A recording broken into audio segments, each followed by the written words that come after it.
Tout simplement, on a déjà prévenu nos clients en amont, on a adressé à tous nos clients en arrivée, puisqu'on ouvre le 12 juin, on a préparé ce qu'on appelle le guide du Covid, dans lequel donc on leur annonce ce qui va se passer réellement avant de leur arrivée et quand ils vont se présenter à nous.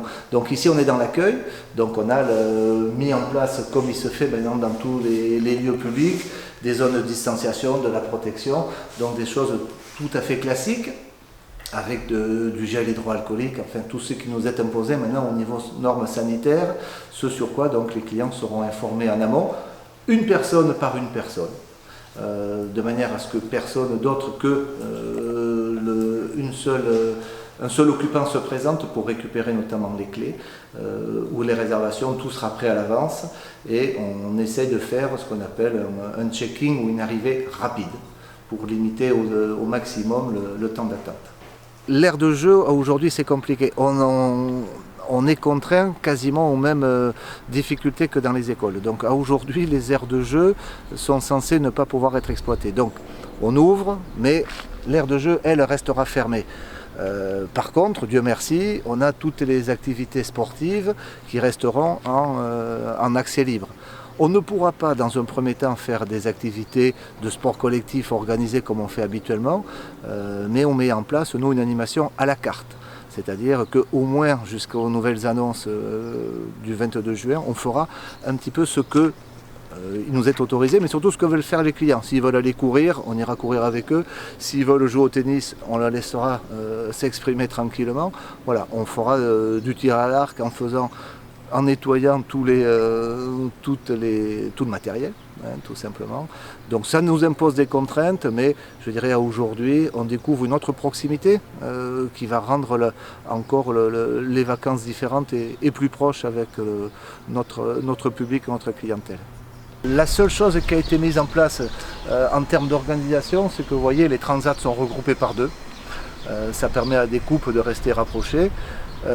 Et chaque paire de transats est éloignée d'1 mètre, la fameuse distance physique qui nous est imposée. On a un sens de circulation, une entrée, une sortie, des désinfections au virucide, donc 3 fois dans la journée, du gel hydroalcoolique pour que les gens soient autonomes en entrée et en sortie, de quoi nettoyer leur transat si jamais ils avaient quelques craintes que ça ne puisse pas être fait de manière correcte. Donc voilà, on retrouve un espace aquatique qui va laisser de la place à tous ceux qui vont venir nous rendre visite. La pataugeoire, les toboggans sont accessibles, donc pas de contraintes essentielles dans la pratique des vacances pour tous les gens qui vont nous rejoindre.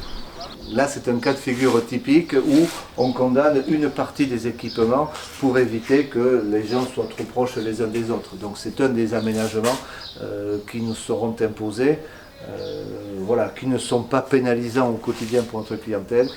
Ça permet tout simplement de sécuriser leurs vacances. Et on va retrouver le même fonctionnement sur les espaces communs du sanitaire, avec des sens de circulation, avec des choses qui sont formalisées au sol, avec des affichettes et qui nous permettent toujours de relayer ce que nous attendons de nos clients, sachant que nous on fait ce qui nous est demandé, le nettoyage régulier, la désinfection. Là, on est sur des process que je qualifierais de presque normaux. La seule chose, c'est qu'on va simplement rajouter un produit qui est un virucide, ce fameux virucide qui va faire disparaître le fameux coronavirus. Selon le process qu'on a établi là, avec la société Colibert, qui est notre partenaire sur cette action-là, on a défini exactement une marche à suivre. On finit une formation qui a commencé lundi. Aujourd'hui, on est mercredi, qui se finit vendredi, où on forme l'ensemble de nos équipes au mode de fonctionnement et de pratique sur les produits, les outils à utiliser, etc. Nos clients, on les sollicite pour qu'ils nous assistent dans le départ de leur mobil-home. On va leur demander de les laisser aérer, de ranger les serviettes dans un endroit particulier, dans des sacs transparents, les draps dans des draps transparents. Donc il y a tout un process qu'on demande à notre clientèle de suivre pour que tout simplement on ait une implication, une osmose entre notre organisation et notre clientèle. Et aujourd'hui, les retours que l'on a sont excellents par rapport à ça.